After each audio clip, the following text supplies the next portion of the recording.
We just made it to Zero George in downtown Charleston, South Carolina. Come join us for dinner.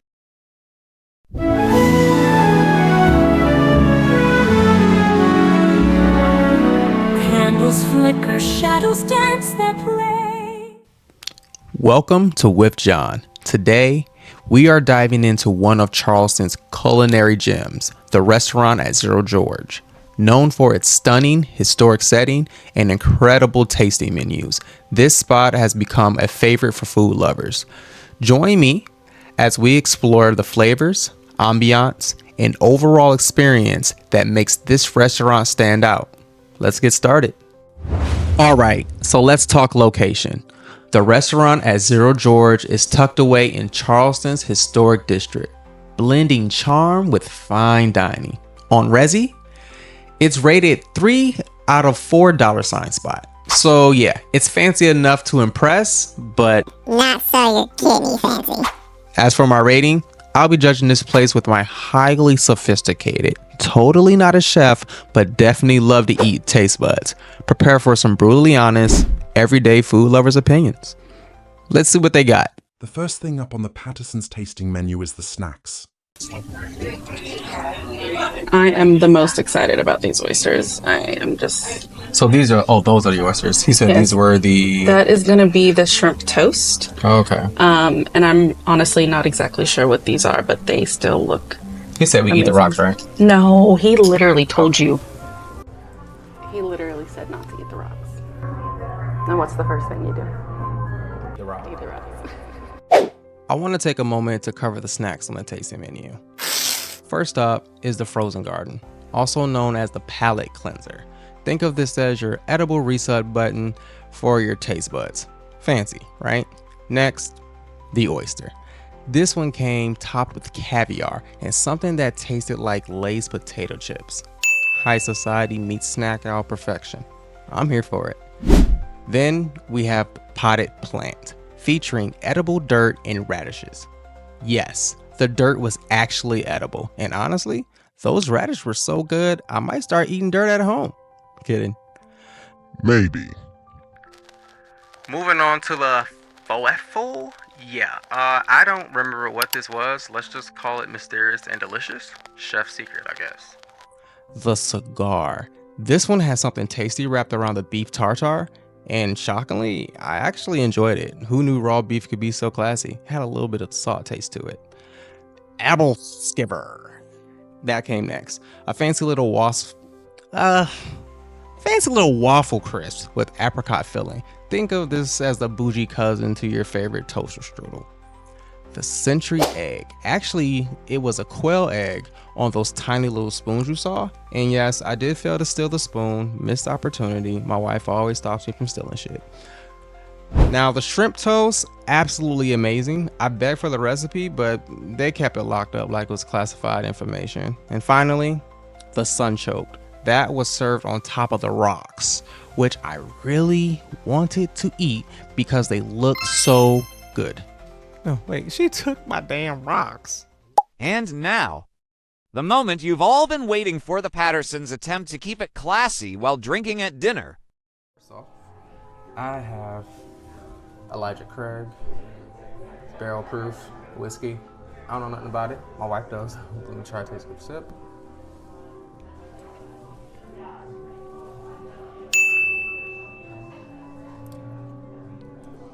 That's surprisingly smooth. I thought it would have like a sting.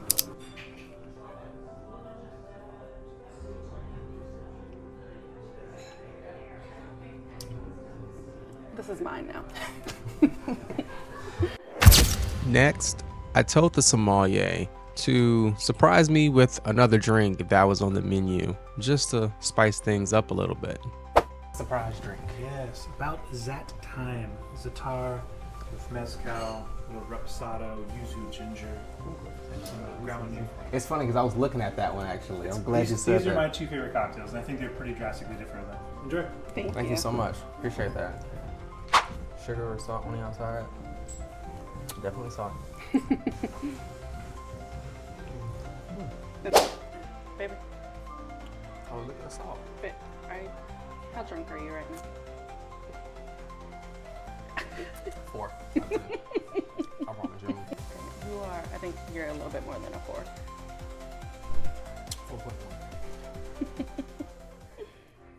4.2.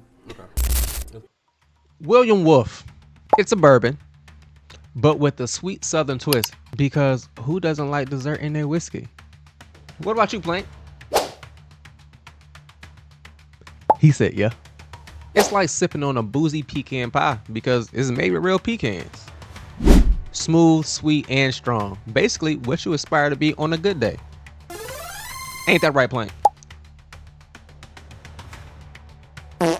He said, yeah. Warning, it's dangerously easy to drink. You'll go from one sip to where the hell did the bottle go?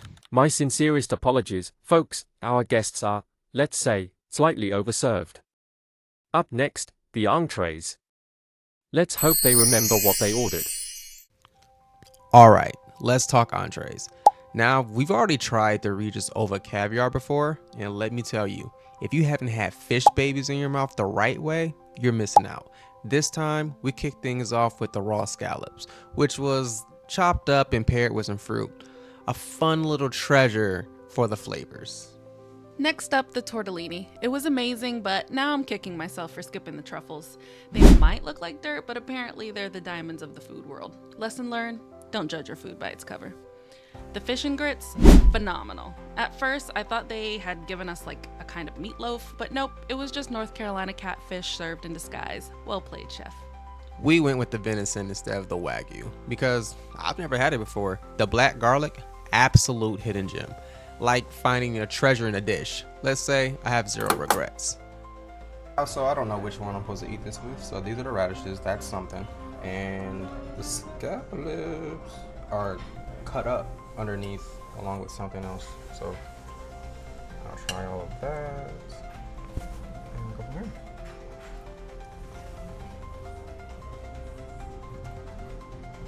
I promise you I'm not thinking, but I was worried when I heard the first dish was scallops. And I was like, oh, I'm not gonna like that, but I know better.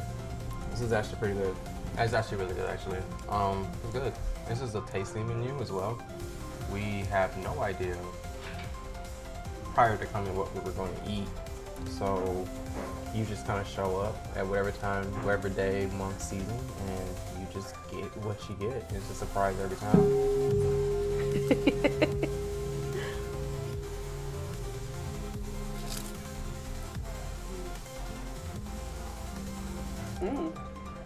Yeah, you tried them. I didn't try them together.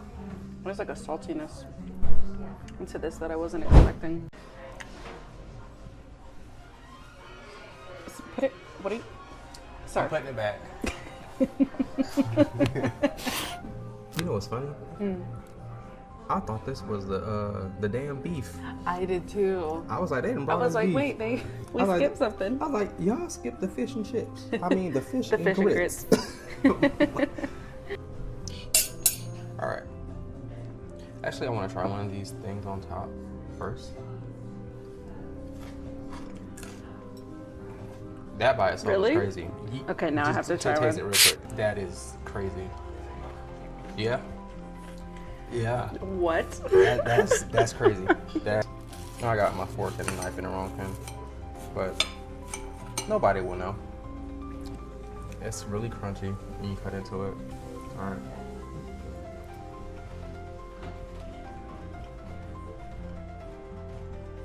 Good. I gotta try it with everything. I'm gonna get more of this puree at the bottom, which I guess is the grits. What? No, the grits are inside. They're inside. Yeah. That's good. This tastes better than you. Better than what? I think this tastes better than your butt. Oh. You know, cook it. Ah, Miss Amy's, I suspect Monsieur Patterson may find himself sleeping alone on the couch tonight. But fear not, he will still bravely front the hefty bill for this exquisite evening. What a hero, non? Now, let us move on to the pièce de résistance, dessert. And, of course, the grand reveal of the check that will surely make your wallet weep. Bon appetit et bonne chance, Monsieur Patterson. It's dessert time. First up, the macaron. Let's just say these were way better than the ones I pick up at Publix. No offense, Publix, but this is definitely gourmet. However, the real star is the tres leches. This wasn't just a dessert, it was a spiritual experience out of this world. No wonder it's a staple on their menu. I come back just for this, and they actually serve it at their bar if you just want to visit that. Oh, and remember those earlier snack courses? Yep, they share the same spotlight here too. They don't go anywhere. Now, let's talk numbers. The base price for this menu is $145 per person. So a dinner for two, you're starting at 290 United States dollars. That's before taxes, drinks, and tips. Basically, your wallet's gonna need its own dessert after this. Voila, here's your receipt. Subtotal $366, grand total $409. And finally, my rating for the restaurant at Zero George. At their price scale, they've absolutely earned a full 5 stars from me. If you're visiting Charleston, do yourself a favor. Come give it a try. Thanks for watching, and I will definitely see you next time.